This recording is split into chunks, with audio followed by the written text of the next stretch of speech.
So you have the stem cells, and we think of them as just, they build, become whatever tissue that's needed to be regenerated, and then start to repair that tissue by becoming that cell. But also it's also, like you're mentioning, the growth factors. I mean, they secrete that. It's like a pharmacist in itself, that the stem cells are, and they go to the location, they check the location, see, I see that these growth factors are needed, these chemicals are needed, and then they just create this magic soup that is needed exactly for that tissue. So whatever a person can do then to maximize the activity of these stem cells. I mean, obviously, if you look for anti-aging, if you're dealing with any kind of health complaints, if you got a fatty liver, or your GFR, your kidney function are starting to creep down towards 60 or maybe even below, all these things then are become then crucial. Welcome to the PEMF effect, where breakthrough science helps take control of your health. I'm Dr. William Pawluk, and I'm here to guide you in tapping into the power of PEMF therapy for recovery, vitality, and total body wellness. From overcoming chronic pain, optimizing brain health, boosting energy, and aging with strength, this podcast is your path to cutting-edge solutions for lifelong well-being. If you're ready to move beyond symptom management and tap into your body's natural healing ability, you're in the right place. Let's dive in. Today's episode is a previously recorded session from a summit where I was a guest speaker. Well, Dr. Pawluk, I am so excited to have you on this this portion of the Regenerative Medicine Summit. I mean, there's nothing that is more important, I think, than PEMF in this process. So I just want the audience to know the breadth of knowledge, and I mean, you are like the PEMF guy, I would say. So I'll just kind of read you so that they understand everything that you've done. William Pawluk, a medical doctor, is a holistic doctor near Baltimore, previous academic positions at Johns Hopkins and University of Maryland. So those aren't small institutions. Your training is in acupuncture, nutrition, herbals, energy medicine, homeopathy, hypnosis, bodywork, and multiple other therapies. Considered the foremost authority on the use of pulsed electromagnetic field therapy, in short, PEMF, in North America. Interested in holistic pain management, which is medically where they use that, but it has, I mean, the amount of usage that pulse electromagnetic field is tremendous. He's interested in new solutions to stubborn, chronic, and frustrating health problems. He wants to try to resolve the cause of the problem, not simply put a band-aid on it, which the pharmaceutical industry, they're very good at band-aid and symptom management. Most conventional treatments for pain rely on numbing and dumbing. I like that simply make the perception of pain better, but don't heal the cause. On the Dr. Oz show, they both agree that pain management should be focused on healing the cause. After 25 years of seeing the risks and side effects of traditional health solutions and approaches, and after studying various healing approaches, he discovered that PEMFs provide the most benefit and allowed safe, non-toxic, self-directed, self-controlled, and home pain management. To this end, Dr. Pawluk has worked with magnetic field therapies for 30 years and established an authoritative website, drpawluk.com. He has authored 2 comprehensive books on healing with magnetic fields called Power Tools for Health, and this year, Supercharge Your Health with PEMF Therapy. The Supercharge Your Health book describes how PEMF can be used for over 80 different health conditions, how to select a PEMF system to help, and how to use it properly to get the best benefits. This work is supported by over 500 scientific references. So it's not just all anecdotal. I mean, this is scientific that this works, and is the most authoritative yet readable and unbiased book on the topic available to date. To help promote healing with PEMFs, he has done well over 50 radio, podcast, magazine, and TV interviews combined. He's also been a co-host of a 2-hour holistic health radio show in Baltimore for 10 years. Podcast interviews have included Dave Asprey of Bulletproof and Ben Greenfield, radio interviews, included a 2-hour session on Coast to Coast. Dr. Pawluk, it is such a pleasure to have you on the show today. So thank you so much. Thank you. It's my pleasure being here and sharing with you as well. I enjoy our repartee, our visits that we've had in the past that were always fun and engaging. So one of the things is that when you look about PEMF, and we also know, EMF, and we try to stay away from this electromagnetic frequencies that we are exposed to all around us, and we know how that negatively impacts our health. So then when you look at then PEMF units, obviously it's electricity in it. So how is that different than the EMF that we have all around us? So there are really fundamental differences between them, and this is a major point of confusion for people.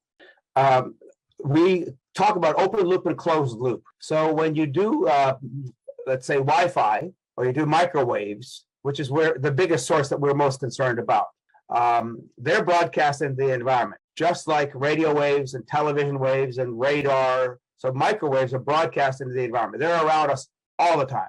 It's very, very difficult to avoid them. Even on the tops of mountains, you'll see it. So what happens is that because they're broadcast in the environment, they actually have a waveform, right? So we talk about frequencies with those. So EMFs, and the kind that we're most concerned about, are very short wavelengths. And those wavelengths are so short, they're gigahertz and high megahertz signals. They're so short, they get absorbed by the body. So when you stand in the way of a microwave signal coming down a valley, for example, then you're going to be absorbing that signal to some extent.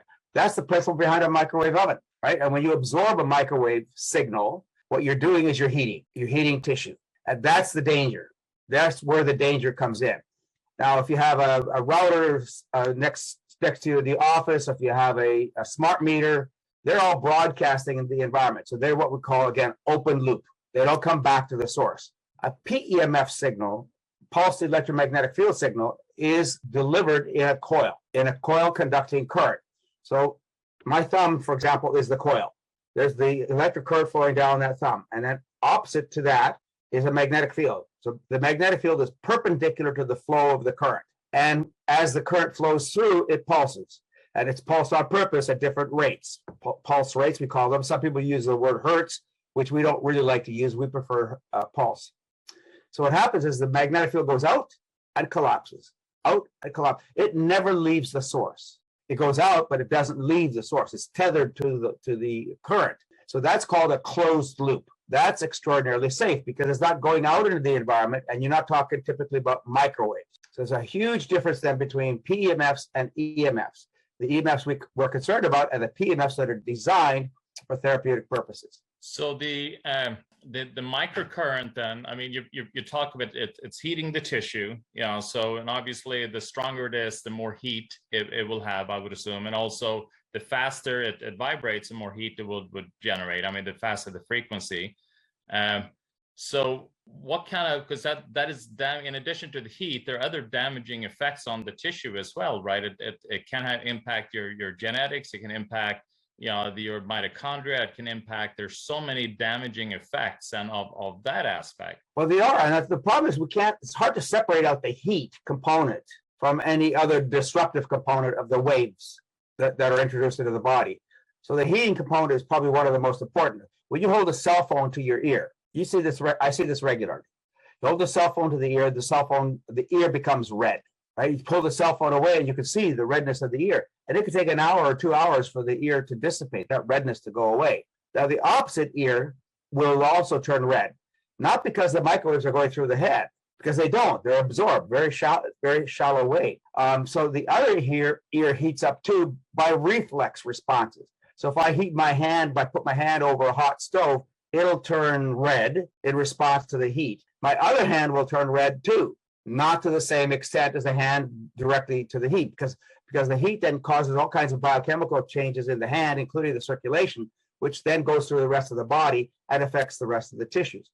But most of that effect, as you said, is local And it's the heat, it's genetics, it disrupts genetic bonds, it disrupts molecular bonds, it agitates molecules, it gets them activated and moving rapidly. But I think a big part of the effect is the heating. Yeah, it was interesting. Just the other day, I had a new patient, just through telemedicine, and he's working with a cell phone day in and day out, and lo and behold, now he has a neuroma around his auditory nerve. So on the side that is using the cell phone. Exactly. He's sitting right. like this, with the cell phone, typing in orders, that he was doing. And so now he has a neuroma. So his options are, surgery, which will then remove the tumor, but he won't be able to hear again, or radiation. Same thing, would control the tumor, but he won't be able to hear again. And so it's just kind of seeing the damaging effect, the impact that it has on your DNA, those microwave frequencies.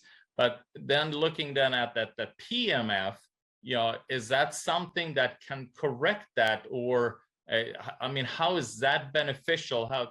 You said that it doesn't leave the source, but it still has some electrical current to it, and does that not have a negative effect on the body? So the answer is that PEMFs have been found to be extraordinarily safe. We now use something called RTMS. It's very common. So pulse magnetic fields have been approved by the FDA for a number of uses. One of the more recent approvals has been for devices called RTMS, repetitive transcranial magnetic stimulation, for treatment-resistant depression, right?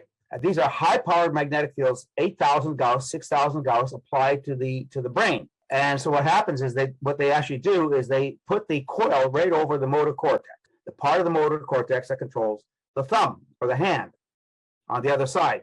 They crank up the magnetic field intensity until you get a depolarization within the brain, you produce currents in the brain that then stimulate the motor cortex, and then the hand starts to move, right? That's called the motor threshold.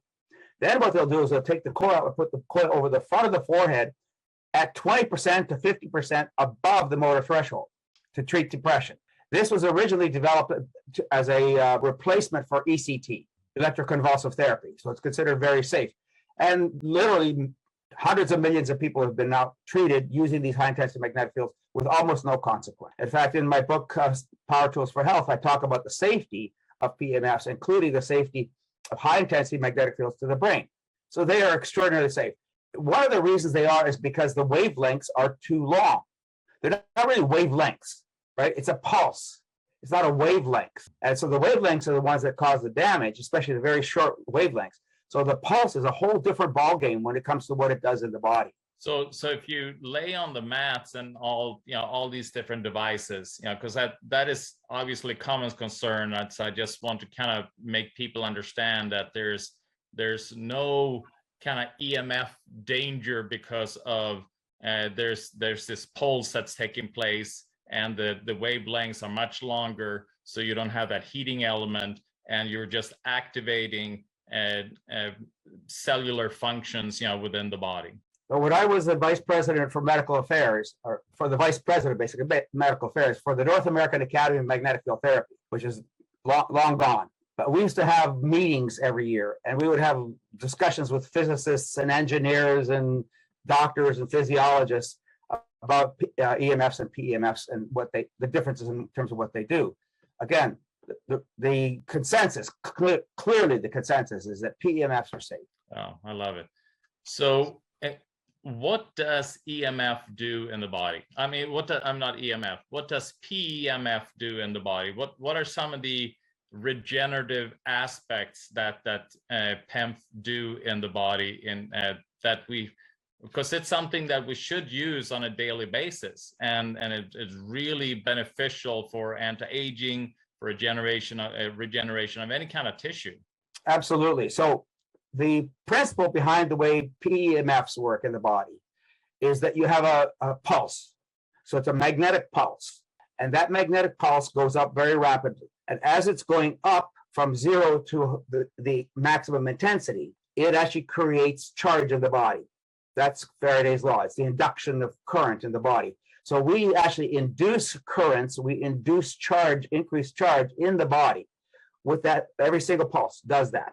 Now, then what happens? What does that pulse do? By increasing charge in the body, there's probably like 25 different actions at least in the body of that pulse. So the body then reacts to that pulse, increases charge, and as a result of that charge, you get increases in circulation. You get DNA repair. You get tissue repair. You get increased circulation, decreased inflammation, increased nitric oxide production, immune modulation, immune benefits, reduction in inflammation, as I mentioned. So the list is like there's 25 different actions. One of the things we've discovered more recently with PEMFs is they actually have an endocannabinoid benefit. So that's like taking marijuana, cannabis, or CBD. PEMFs have that action. So there are receptors in the body that take that CBD or cannabis and basically start producing metabolic changes as a result of that receptor being stimulated by the cannabis. Well, PEMFs actually directly stimulate the cannabis receptor. So you don't have tolerance issues, you don't have the drug issues, you don't have metabolism issues that you have to deal with. It's direct stimulation of the cannabinoid receptors, primarily in the nervous system, but anywhere in the body. But the only thing that's been studied so far has been the nervous system. Are you tired of living with chronic pain? Medication only masks the symptoms, but real healing starts at the cellular level. I'm Dr. William Pawluk, the leading expert on PEMF therapy. Pulsed electromagnetic field therapy is a science-backed, drug-free solution that helps reduce pain, speed up recovery, and improve overall health, right from the comfort of your home. Take advantage of an exclusive 10% discount on drpawluk.com PEMF systems. Visit drpawluk.com, that's drpawluk.com, to register and claim your savings. This limited time offer is available only to registered listeners. Don't miss your chance to experience the benefits. Terms and conditions do apply. Don't just manage pain, transform your health. Visit drpawluk.com today and let's get started on your healing journey together.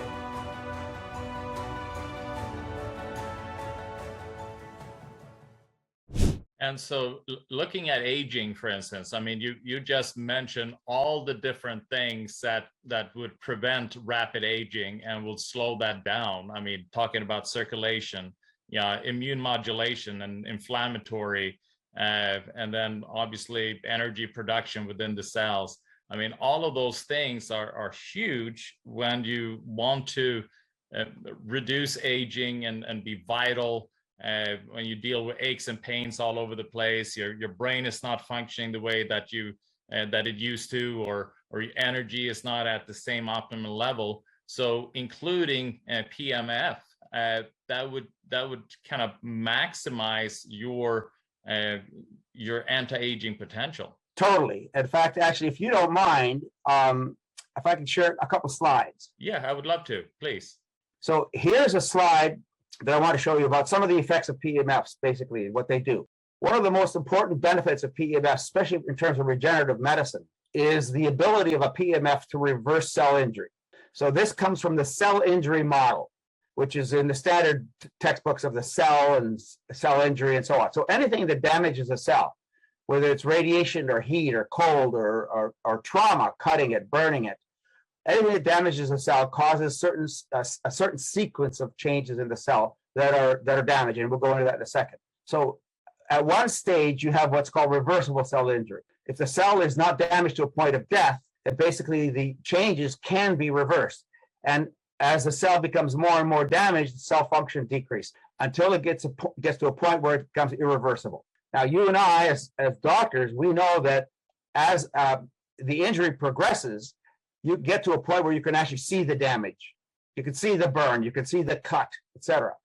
But with a lot of conditions that we deal with, particularly immune conditions, you don't see the damage. Generally speaking, people who have symptoms, they have changes physiologically, they have biochemical reactions. Then if you start looking at that tissue that's having those biochemical reactions, let's say the liver, and you do biopsies of the liver, then you can see at an early phase what's called ultrastructural changes, ultrastructural microscopes. Eventually, you and I, as clinicians, we started using, we'd look at a wound, then we would do a biopsy, and we'd look at that biopsy or a urine sample under a microscope, a light microscope. So then, as this progresses, as the duration of injury progresses, and the amount of damage progresses, it becomes more and more and more obvious. So it's not just biochemical anymore, it's actually physical. So that's the process. Then what happens is, in terms of the cell, normal cells can die based on two mechanisms: necrosis or apoptosis. So necrosis happens when there's damage, usually external damage, but it could be internal damage too, where you have an infection.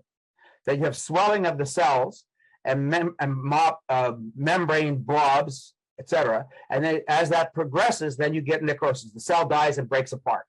And then the body sends in macrophages and white blood cells to mop up the damage. With a normal cell that gets old, a senility, it's outlived its usefulness, right? It goes through an involution process where it also fragments. And then you have apoptotic bodies, and then phagocytes or white blood cells basically eat up the fragments. That's a natural process of aging and cell death, part of the cell injury process. Now, cell injury then causes certain changes in the body. A decreased ATP in the cells, mitochondrial damage, the changes in the flux of calcium in and out of cells, which causes buildup of energy on the outside of the cell. So the cell is now compromised and can't function properly. Reactive oxygen species that cause damage, oxidative stress damage. All of this also ends up with membrane damage, which then can be result in lysosomal membrane damage. So lysosomes are basically eat up cells, or they break down the cells and then they eat them up. And protein misfolding. So these are all the consequences of cell damage and cell injury. Turns out PEMFs affect each one of these actions. Right? They don't do it all at once necessarily. The body will decide how it wants to deal with that cell injury and that damage. So then what happens is that all of this ends up with cell damage. I want to show an example of a child where we used the magnetic field therapy to heal injury. This child cut off the end of her thumb, 3-year-old, in a door jam. Just cut it right off. And the father called me before the surgeons had at it. And what the surgeons would have done is they would have cleaned it up and grafted skin to cover the wound. That's a standard approach to that kind of injury. So that child would have had an abnormal thumb for the rest of her life. That thumb would have stopped growing naturally the way it would normally have done. So we convinced the father to have the surgeon sew the piece that was torn off back on. You can see the suture marks, right? Purple, as you can imagine. So that tissue has no vascular supply whatsoever. It's essentially dead. So that child did a local PEMF therapy device to the thumb, an hour to an hour and a half a day. So this is when it started. Started PEMF therapy there. Did PEMF therapy for 3 weeks. On August the 6th, started on the 12th. Now look at that. It's reattached, it's regrowing, regenerating into the area of the damage. So now you have a scab. You have dead tissue. So the dead tissue has to fall off. At 6 weeks, look at that, almost totally pink. And here's a little bit tough of scab left of that dead tissue that the body's going to get rid of. Now this is about 12 weeks. So from September the 12th, from July 12th to October the 2nd, almost 12 weeks. Look at that. She's regrowing her nail. That's incredible. That's kind of, and it's just, I mean, because it's a very visual. I mean, you can really see how dead tissue, how it becomes alive, and how the programming of the body, because the programming is a healthy thumb. And so we're seeing it on the thumb, but we know exactly this happens in the brain, in the liver, in the kidney, in the joint. It's the same kind of process, right? Whatever tissue, whatever regenerative capacity that tissue has. And every tissue of the body has different regenerative capacity, right? In a 3-year-old, now in an adult, the rule of thumb is that Dr. Becker discovered this a long time ago, Bob Becker, is that up to about age 11, you can regrow that thumb from the first joint out. You can't, it's hard to regrow before that, musculoskeletal regeneration. But a 3-year-old has an amazing capacity because of the amount of stem cells they have in their bodies and the amount of general energy they typically have in their tissues. They have the capacity to regenerate. Salamanders do that because they have a genetic history that they've retained to be able to regenerate limbs and whole limbs, in fact. And those are the studies he was doing, is either cutting off the tail and then using electrical stimulation, and then that would then regrow the tail. So exactly, it just shows if the body has that capacity by the proper stimulation, which is what PEMF will then supply, you can then regenerate. And PEMFs increase voltage in the tissues. Like I said, they increase charge. And it's the charge induction, the increased charge in the tissue that provides a stimulus to do all of this. Let me show you something else. So here's a slide in terms of the different tissues of the body and how they regenerate. So liver cells are replaced every 300 to 500 days. Intercostal, the muscle cells in between the ribs regenerate every 15 years. The wisdom tooth stops growing basically at 12 years of age. Internal intestinal cells replaced every 16 years. Skin cells are replaced every 39 days. The whole skeleton basically is replaced about every 10 years. Hippocampal brain neurons, hippocampus neurons are replaced every 20 to 30 years. So the body, the cells of the body, most of the cells of the body have a capacity for regeneration at some level, but all the tissues are different. So you can't expect a skin wound is going to heal a lot faster than a brain wound, right? Because of the regenerative cycles of the tissues themselves. Heart muscle cells stop growing at 10 years of age. Red cells replaced every 120 days. Fat storage cells are replaced every 10 years, and so on. So we rely on the body's natural capacity to be able to regenerate. But what happens is that these are natural processes. This is what happens in a normal body without stimulation and without growth factor, right? Now, the time of regeneration is important. So this slide is really important from the perspective of how much stimulation do you need? You can't just do 5 minutes. Some people are selling PEMF systems. All you need is 8 minutes a day, right? So this is research done on non-union fractures. Talk about regeneration. So these are fractures that after 6 months have not healed. Okay, we call them non-unions. And they're a disaster because if you don't do something, it's never going to heal. Typically, they remain non-unions. And then you have a non-functional extremity. And they most commonly happen in the upper extremities, in the hands, in the tibia and fibula. Those are the major areas where these happen. So what they did is the FDA approved a device that's about 18 Gauss. So 18 is a very low intensity magnetic field. And they wear a magnetic applicator over the area of the fracture. They're supposed to treat for 9 hours a day, 9 or more hours a day. That's what they're supposed to treat for, 9 hours a day. So, right? Yeah, it just shows, I mean, because the cell is always functioning. I mean, it has how many chemical reactions does it have per second? It's like 2,000 different chemical 2,000, 5,000, depending on what you're counting and how you're counting. Yeah. Exactly. So, and that's every second. So it's not like the cell just, I'm going to take the day off. It's working all the time. So that's why, that continual supply of PEMF, it was just, it increases the activity and the function of the cell in what it does every second. And it increases stem cells. So part of regeneration is that you have to replace dead cells. You have to replace damaged cells. And that's the function of stem cells, is to replace the damaged tissues. So in this case, the people who did 9 hours a day healed their fractures 76 days earlier, right? More than 2 months, almost 3 months earlier. The people who only did 3 hours or less a day took 188 days to heal their fractures. So if you don't do what you need to do, you're just not going to heal fast enough. So we have this a bit of a magical thinking process going on. Well, just give me the stem cells and I don't have to do anything else. And you're relying on the body then to take those stem cells and do something with them and heal them. But I tell people you can't grow a garden in a swamp. So the PEMF effects of PEMFs on stem cells is to increase proliferation, they increase viability, they increase cardiac markers, neurogenic markers, bone markers, cartilage markers. So they stimulate stem cells basically throughout the whole body. So here we're looking at some of the main things that people are plagued by. I mean, obviously heart disease is like the #1 killer. So exposing yourself then to continual PEMF treatment will then impact then all your cardiac markers and also regenerate the heart muscle at faster. You get neuroregenerative. Right. So now we're looking at all the MS, we got dementia, Alzheimer, Parkinson's, osteogenic. I mean, who out there, especially all the females, they're all nervous about osteoporosis, osteopenia, and then chronogenic arthritis, rheumatoid arthritis. So it hits like all the spots that relates to aging. just using the PMF. Just using PMFs. So to go back to the point you were making about the fact that we have 2,000 to 5,000 biochemical processes per second. How much treatment time do you need? And I say, I don't know. Your body's going to tell you, right? So if you apply it long enough, fortunately, with PEMFs, most of the time you can't do harm. And where you do harm is you do it too much too fast. You're not allowing the body's capacity to catch up to the stimulation.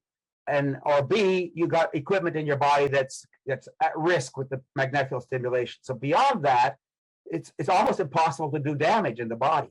PEMFs, I've discovered, don't cause problems, they reveal problems, right? So what you're trying to do with PEMF therapy, when you're talking about 5,000 biochemical processes per second, you're working here. This is the area of the body, the cell that you're trying to work at. You're trying to improve cell function to maintain it way up here at the top of the curve as much as you possibly can. And then so the cells live longer and they live healthier. And then the body gets rid of the cells that need to be, cleaned out, because we can't choke up the cells, the tissues with cells that are not functioning properly. Well, so then we have, and when you look at kind of that cell damage theory, in regards to aging, we have these terms called inflammaging and senescent cells, and cells that are, and then we're talking about apoptosis. Cells that are not being cleaned out. I mean, we know in a home, if we want to have a nice home, free from infections and all these kind of things, we continually need to clean out old junk, and then we need to support the health, so to say, of the house. So it's the same in the body. We continually need to clean out old in order to be able to replace it with the new. If we don't get rid of the old, we can't put new things in. And so now we have tissue, whether it's joints, whether it's kidney tissue, whether it's brain tissue, whatever it may be, that then have, let's say, 30% of old cells that are just kind of hanging out, that hasn't been broken down, cleaned out. So obviously that is going to impede the function and also impede the integrity of that tissue. Yeah, and age-related memory loss, even to some extent Alzheimer's. So the Alzheimer's process leads to beta protein being deposited before it gets to neurofibrillary tangles, before it gets to plaque. So if you can clean house, constantly be cleaning house, they don't build up. Yeah, and then if it goes all the way to complete dysfunction, then we look at cells becoming cancerous, as a survival mechanism, and now they are then secreting chemicals that are protecting their own existence. And I from what I know, a PMF is even beneficial in that, in controlling all those kind of cytokines and chemicals that cancer secretes for their own survival. Correct. And so they bring in new cells, they bring in healthy cells, they help the immune system to clean things up. They also help the immune system to isolate the cancer. So what happens is magnetic field therapy doesn't necessarily kill the cancer, although that's a possibility. We don't have really great proof that that's true. But you can isolate it. And if you can isolate it, you can live with it, depending on where it is, right? And how big it is and how bad it is. Yeah.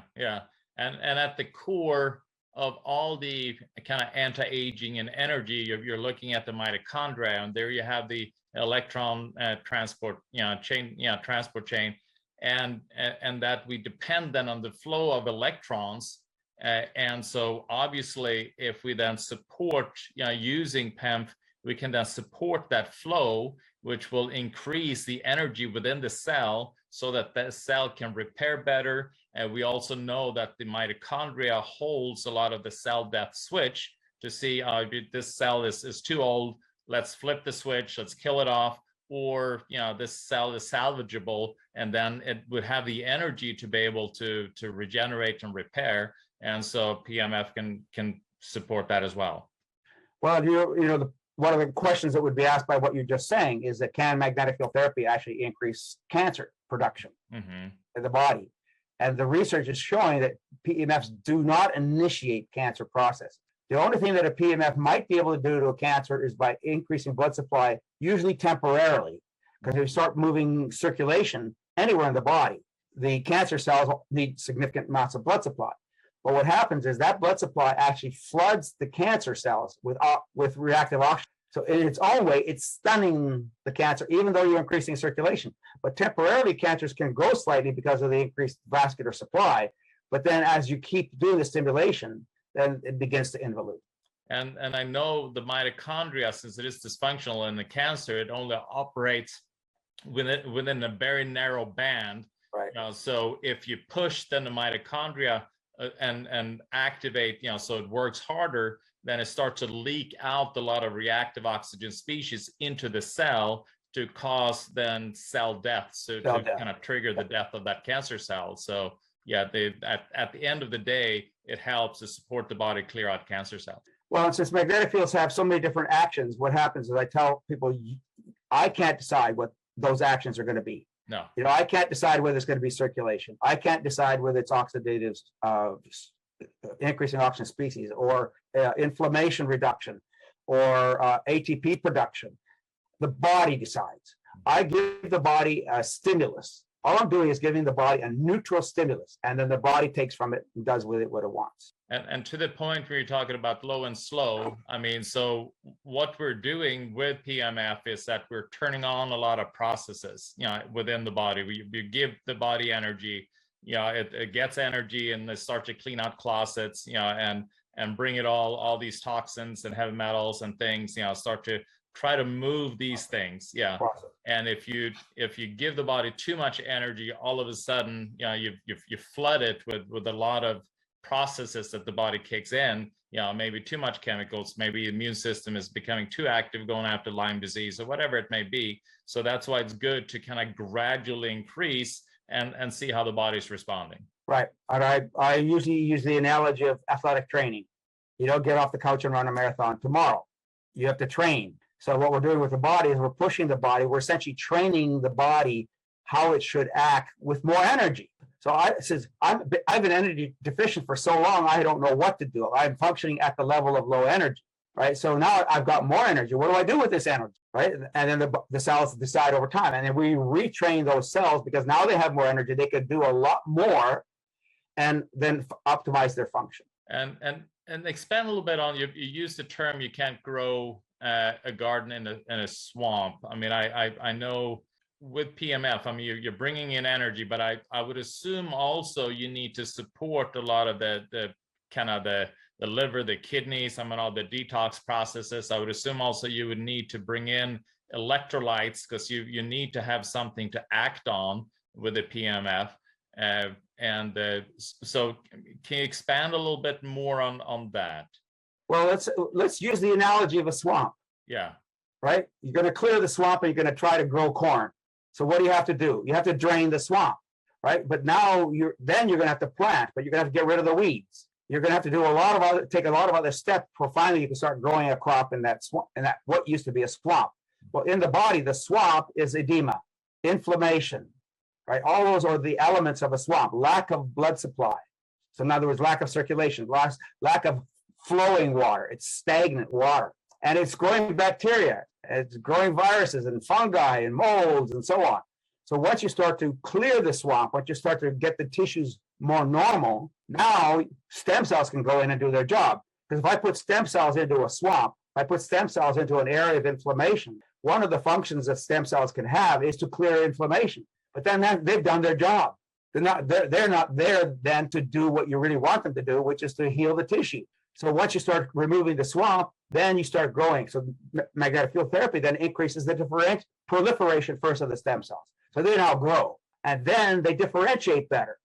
But if you differentiate, say bone cells, you said, or like we talked about the non-union fractures. So you increase bone cells, but you don't have enough calcium. You don't have enough magnesium or boron. You don't have all the elements that you need to make new bone.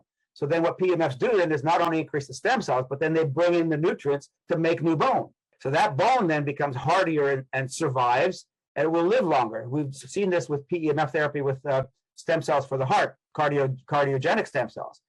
Their survival rates are terrible. So if we were doing PEMF therapy to the heart before we tried to do stem cells for the heart's already, we're clearing the swamp. The heart's already better. The terrain is already better for those stem cells to come in and do their job. And then they survive as cardiac cells, which they're supposed to survive, and they're supposed to do their work. They work hard. Cardiomyocytes work hard, and they need to be able to survive. So they need more energy. They need to, be able to have a proper environment to work within. That's the spectrum of what PEMFs could do with that. So yeah, and you mentioned kind of edema, and you have this kind of this swamp environment in the tissue, and obviously to drain the swamp, you need circulations, you need things to move, and PEMF will help with that movement, with the circulation. Also, it will help to reduce the inflammation in that area, because when you have inflammation, you have a lot of edema. You have the edema. You have immune system cells that are secreting cytokines that create that area make that area swollen. So the PEMF will help control that. And then you then can support the detox pathways, using your eliminatory, your bowel, your kidney, skin, lung, liver, supporting your ability to eliminate that as you're also increasing the flow, and then supporting them nutritionally, so you have all the components that you need in order to be able to regenerate, and then bringing in the PEMF to really kind of support that whole process. I mean, that seems to be kind of like a winning formula. Then if you want to add things like peptides and stem cells and all of these things, but it becomes a very expensive therapy if you don't create the right environment for them. Well, and if you do stem cells without doing all the things that you just talked about, right, like again with bone cells, if you don't give supply the nutrients for the bone cells, the minerals for the bone cells to be able to mineralize, if you will, right, then you're not going to have adequate bone. You're going to have soft bone. And then you're not a whole lot better off than you were before. So magnetic field therapy opens cell membranes. The membrane channels begin to open. And when they begin to open, they allow a better absorption of nutrients into the cell to do the work of the cell. But you also get rid of waste better. So it's like opening the windows and doors in a house, a stale house, right? Open the windows and doors. Air gets in and stale stuff gets out. Yeah. It's kind of like Nightingale, remember the nurse, how she opened the windows in order to be able to bring health into the hospitals. Better air, oxygen. Yeah, exactly. So can you go through a little bit more kind of in regards to the stem cells, because stem cells and peptides, I mean, we use these as growth factors, all the different ways that and we have stem cells ourselves, and we have like the mesenchymal stem cells, they tend to kind of line the blood vessels, and they just kind of hang out there and wait for any kind of injury or any area that needs support, and then they will then go to that area to help to regenerate. So what are all the ways that PEMF activates, and what do they do to these stem cells? Your body was designed to heal, but illness, chronic disease, stress, injury, and time can slow that process down. What if you could restore your body's natural ability to recover, recharge, and feel its best? The key to healing is giving your body the energy to repair itself. PEMF therapy does exactly that. Recharging your cells, improving circulation, reducing inflammation, and helping you function at your best. For decades, I've studied this technology, worked with hundreds of medical professionals, and helped thousands of people reduce pain, regain energy, and take control of their health. However, not all PEMF devices are created equal. No one size fits all. We offer personalized consultations so you can find the right device for your needs, backed by real science and trusted results. If you're ready for a real solution, let's talk. Schedule a consultation at drpawluk.com. That's drpawluk.com, because real healing starts at the cellular level. Okay, so let's back up a little bit. There was a study done by NASA on neural stem cells. So they're using a magnetic field that was around 10 hertz, and about maybe around 100 Gauss. So fairly significant, using culture plates. So this is not human, this is in culture. But they found almost a 400% increase in the growth of neural progenitor cells, 400%. But what they also did, and I was amazed at this, they also looked at those stem cells and the growth factors they were producing. They were producing around 400 growth factors. Not only were the stem cells growing, but they were actually producing all these growth factors. So you have the combination of those two things going on at the same time.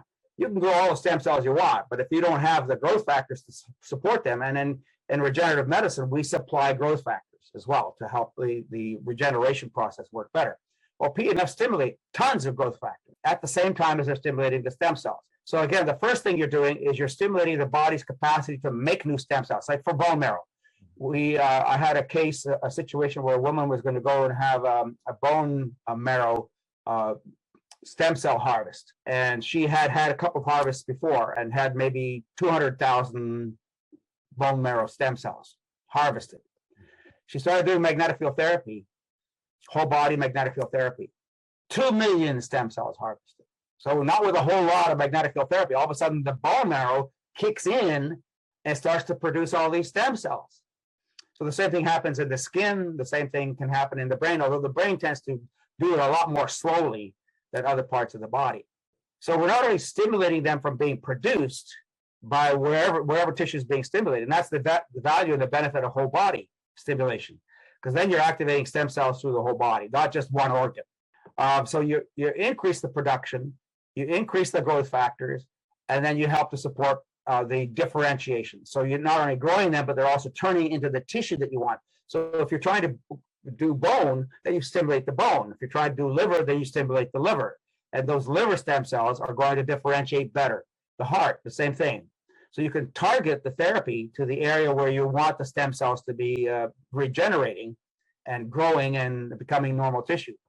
And what's fascinating with stem cells, I mean, you talk about the growth factors. So you have the stem cells, and we think of them as just, they build, become whatever tissue that's needed to be regenerated, and then start to repair that tissue by becoming that cell. But also, it's also, like you're mentioning, the growth factors. I mean, they secrete that it's like a pharmacist in itself that the stem cells are, and they go to the location, they check the location, see, I see that these growth factors are needed, these chemicals are needed, and then they just create this magic soup that is needed exactly for that tissue. So whatever a person can do then to maximize the activity of these stem cells, I mean, obviously, if you look for anti-aging, if you're dealing with any kind of health complaints, if you got a fatty liver, or your GFR, your kidney function are starting to creep down towards 60 or maybe even below, all these things then are become then crucial. And as you said, you have that window of opportunity that you can then support the organs, while they are the cells are damaged, but they're not dead, and so you want to get to it as quickly as possible, before you have the cells being dead. Irreversible injury. Yeah, exactly. So looking at aging, I mean, how do you describe aging? I mean, what are the processes? I mean, we talked about inflammation, we talked about what is the definition of aging in your mind? I went to a conference at Cambridge. I was invited to go to this conference, and we did a poster presentation about aging, because the conference was strategically something anti-aging, basically, right? Senescence. Mm-hmm. And I said, well, all these people there were studying rats and mixing older rats with younger rats and having the older rats function better because they were now with, in a colony with younger rats. So I said, all of that's good. And stimulating the genetics, all of that's good. So what is aging for most humans? I call that death by 1,000 cuts, right? As a physician, it's all the stressors that you have in your lifespan, right? It cause the changes in your body's ability to repair and recover, right? So if we could, we would stay 25 years old for the rest of our lives, right? That's our optimal. We stop growing at around 25, right? 24, 25. And then you want to basically be level for the rest of your life, live a good life, and then fall off the edge of the cliff. I would love that. That'd be awesome. Yeah. All at once. Yeah. right? So what happens though is that that's not what happens. Aging happens. Senescence happens, poor diets happen, stressors happen. And tell senescent. I mean, I know we use the term, but there may be people that have no idea what senescent means. It's aging. Senescence means the cell gets old. So it's like a house. You mentioned this before. You got a house. You built it. It's brand new. Everything's new. So it's outgassing all the stuff from the carpets. It's got new paint on the walls, and it takes. This is called entropy, right? It takes energy to maintain the house as you made it, right? And as the furniture ages, gets older, the fibers begin to break down due to entropy. And entropy is the amount of energy that you have to have in a system to maintain that system in the structure that in which it is. And the human body is no different than a house in that sense, or a car. It needs energy to be able to sustain itself at the level in which it was originally designed. And so what happens as you get older, entropy happens. You get decreased energy supply. The cells don't recover and repair as fast. You don't have as much ATP. Mitochondria, the number of mitochondria decrease. So you have all these factors that happen as you get older anyway because of entropy. Now, can we ever keep up with our entropic needs? That's a good question. We would like to stay at 25, right? Well, and we do lots of things to be able to do that, but still, no matter what, we haven't covered the waterfront. Yeah. So, but you haven't, and people live longer now. I mean, we have all these medical, treatments that and people live longer, but they are not necessarily living healthier. They're not living a good life. The quality of life is actually, it gets worse faster, but we live longer in a bad state. So it's almost like pharmaceutically, they have a bigger window to sell medication to people. Well, yes, that's true. I tell people it's about getting off the edge of the cliff. Yeah. Right. So what we do medically, if I have heart disease or I have an occlusion of a vessel, and I get a stent or a bypass, then what have I done? I've gotten myself off the cliff, or at least I've gotten myself off the edge of the cliff. I haven't gotten off the cliff, just over the edge of the cliff. And the research is showing that people who have bypasses and stents, have these cardiac procedures, have bought time, but they haven't bought a decrease in aging because they haven't changed the factors that led them there in the first place.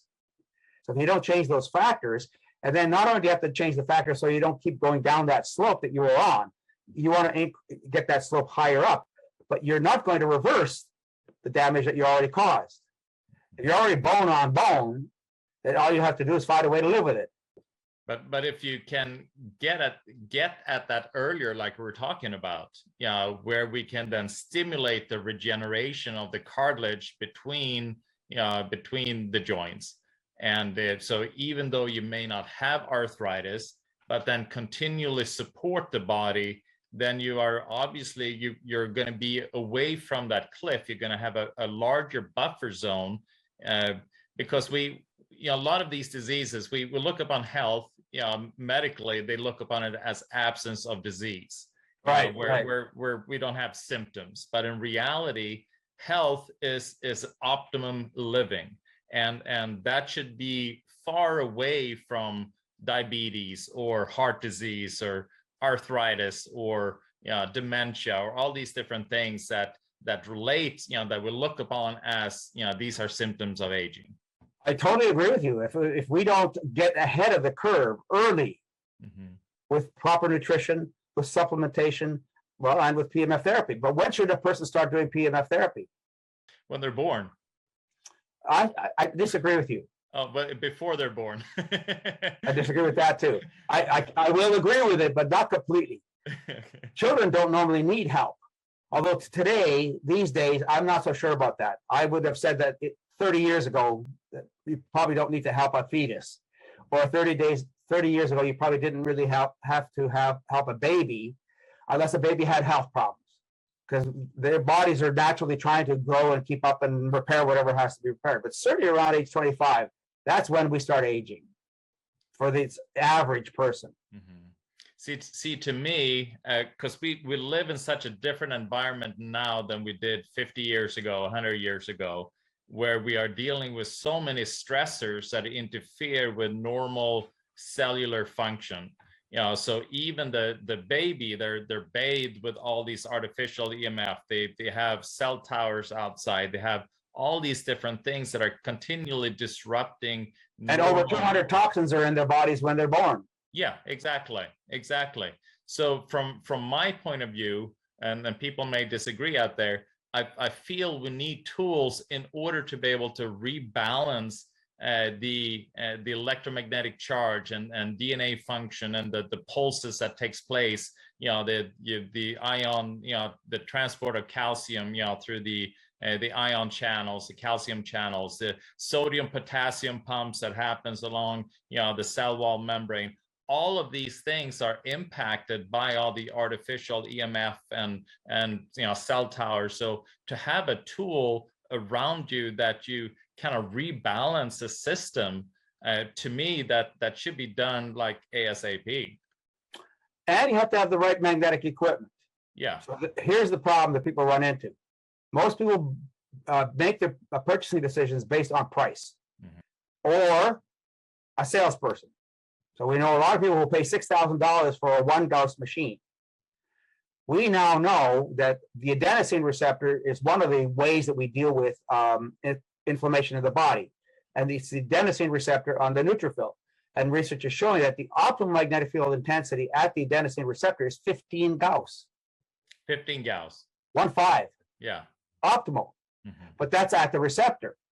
So if you're dealing with 15 Gauss, if you have to deliver 15 Gauss deep into the brain, or into a heart, or into a liver, then what do you have to do? You have to calculate the dose you need at the tissue that you're targeting. So for example, across the brain is about 6 inches. So if you treat it across the brain, you need about a 4,000 Gauss magnetic field to deliver 15 Gauss at the other side of the brain, right? Because magnetic fields, like radiation, drop off very rapidly with distance. And again, you have to do that calculation. So buying a PEMF system just based on dollars, or just based on influence from a salesperson, or just based on, well, I only want to treat my elbow. You can go ahead and just treat your elbow, but if you're 65 or 70, you should be treating the rest of you too, right? So we make these purchasing decisions not based on the bigger picture that you and I are talking about. So what are some? I mean, obviously they should go to drpawluk.com and find the appropriate things. But what are so people understand why the products that you offer are so good? What are some of the factors that an individual should take into account, when they are looking at a PEMF unit? One of the best ways to find out what you should get is in my new book, Supercharge Your Health, because I've got tables in there about different conditions and the different physiologic functions and which devices are going to do the best job for that. And there's 80 health conditions, and each one I give a recommendation for a type of magnetic field therapy, not a specification. You can go and get your own device. You can get it from wherever you want, as long as it's the right machine for what you're dealing with.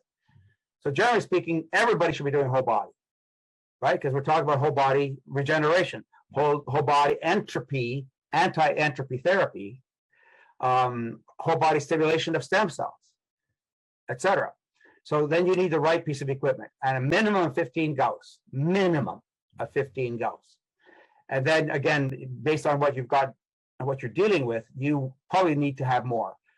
For most of us, probably we need a minimum of probably about 4,000 Gauss most of the time. And that's a whole body system. Yeah. And is there a danger? Yeah, because we're looking at, we want to get even to the heart and all these different areas in our bodies. Is there a danger to buy then a strong unit and daily be on 4,000 Gauss, and treat yourself every day? So the 4,000 Gauss that I mentioned has more to do with the smaller applicators that are concentrated. They concentrate the magnetic field. Okay. Whole body pads are not that powerful. They're probably about half the intensity, because you're spreading the magnetic field around a bigger area. So there's almost no danger. What happens, research fortunately has shown us quite a while ago, years ago, in fact, that healthy cells ignore the magnetic field. The healthy cells say, oh, I don't need you. Thank you. Bye. But cells that are damaged, cells that are struggling, that need the sodium potassium pump to be working, need the calcium and magnesium to be transiting properly, need the proteins and the nutrients to get into the cells better. Well, they are the ones that take that field and use that energy to then amp up their function. So if anything, it's wasted. It's not harmful. It's just wasted. Yeah, beautiful, good. And what are some kind of a general direction? I mean, how much should a person, just for preventative medicine, anti-aging, what is kind of a good measure just to do on a daily basis? Again, that depends on the system that you have. If you have a magnetic system that's 1 Gauss, you need to be doing it all day long. You need to crank that unit up because it's too weak. And most of the time, those systems that are that weak are basically just doing acupuncture. Yeah. So one of the key actions of magnetic field therapy is to stimulate the acupuncture system. So the weak magnetic systems, all they're basically doing is stimulating the acupuncture points. They can't heal. They can't heal deep into the body. People feel better, but you have to measure. You do measurements for healing. You don't see the results. Intensity. Then the question becomes, as we said, 5,000 biochemical, 2,000, 5,000 biochemical processes per second. How much treatment time do you need? Right? I showed you that slide with the non-union fractures. So that's pathology. And for those with that magnetic system that was only 18 Gauss, you need to do 9 hours a day. I generally tell people, if you got the right piece of equipment, because most people have time limits anyway. Their time is a big problem for most people, and the ability to do the treatment at the time that you have available. Now, you could treat in a chair. It'll give you some benefit. It's not the same as laying down. So I would say a minimum of 30 minutes twice a day. Okay. First thing in the morning to get rid of the cobwebs from the night before, right? Restoke the metabolism, get things flowing again. And then at the end of the day, because every day we live, whether we feel stressed or not, it's a stress to live. And so you build up those stress hormones, sympathetic stress in the body typically, as the day goes on, and at the end of the day, you're going to wash that stress out of your body and prepare your body for sleep. So if you're doing the treatment just before bedtime, hopefully you won't get jazzed up too much. Then basically you'll fall asleep. I have trouble when I do whole body magnetic therapy. I can't read. My brain just is gotten really quiet. Really? I just want to chill out, just totally relax. Yeah.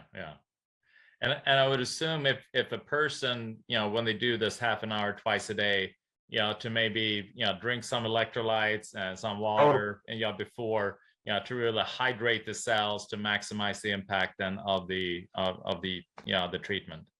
Well, and ideally you're hydrated before. Yeah.